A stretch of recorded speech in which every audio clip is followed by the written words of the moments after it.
We have Lane Nordland with the Montana Ag Network joining us here on Zoom this morning, and we're going to chat about the drought. There's, some people like the heat and the warm weather, but moisture is ever so important to our farmers. And so we're going to talk about the outlook and kind of what's going on, especially in eastern Montana.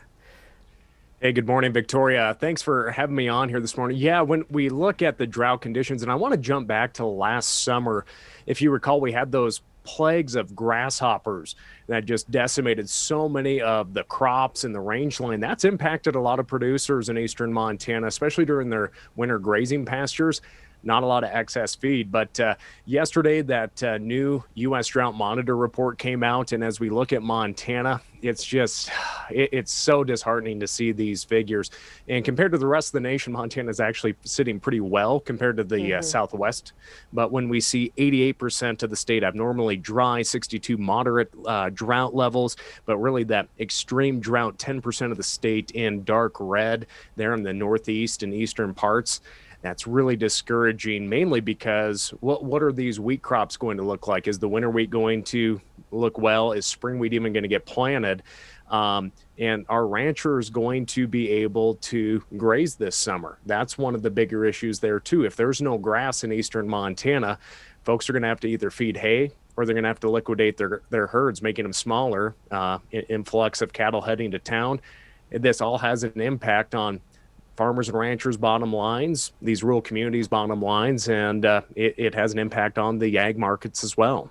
Yeah, it's just such a far-reaching impact now that you list it and name it all out. I mean, so it really just is in the hands of Mother Nature and what happens next. I mean, there's no real plan B. Well, we can do this instead. It's going to have a big impact either way. A big impact. And of course, farmers and ranchers are big gamblers because we have to depend on the weather.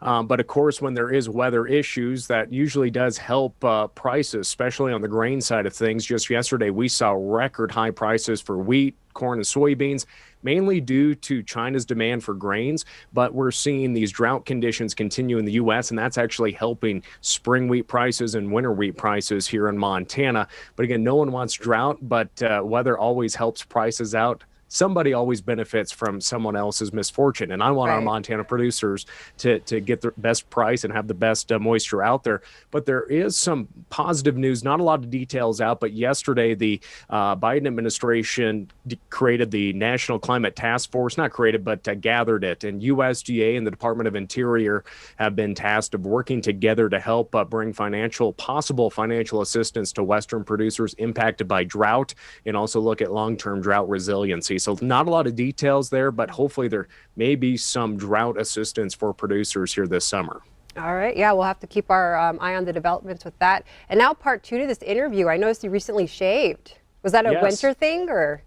Well, Victoria, Russell and I usually travel all winter to the agriculture meetings, and we want to look our best and shave. And that's always the coldest time of the year. And so I just said, you know what? I'm not going to shave this winter. So I think I went actually about 6 or 7 months.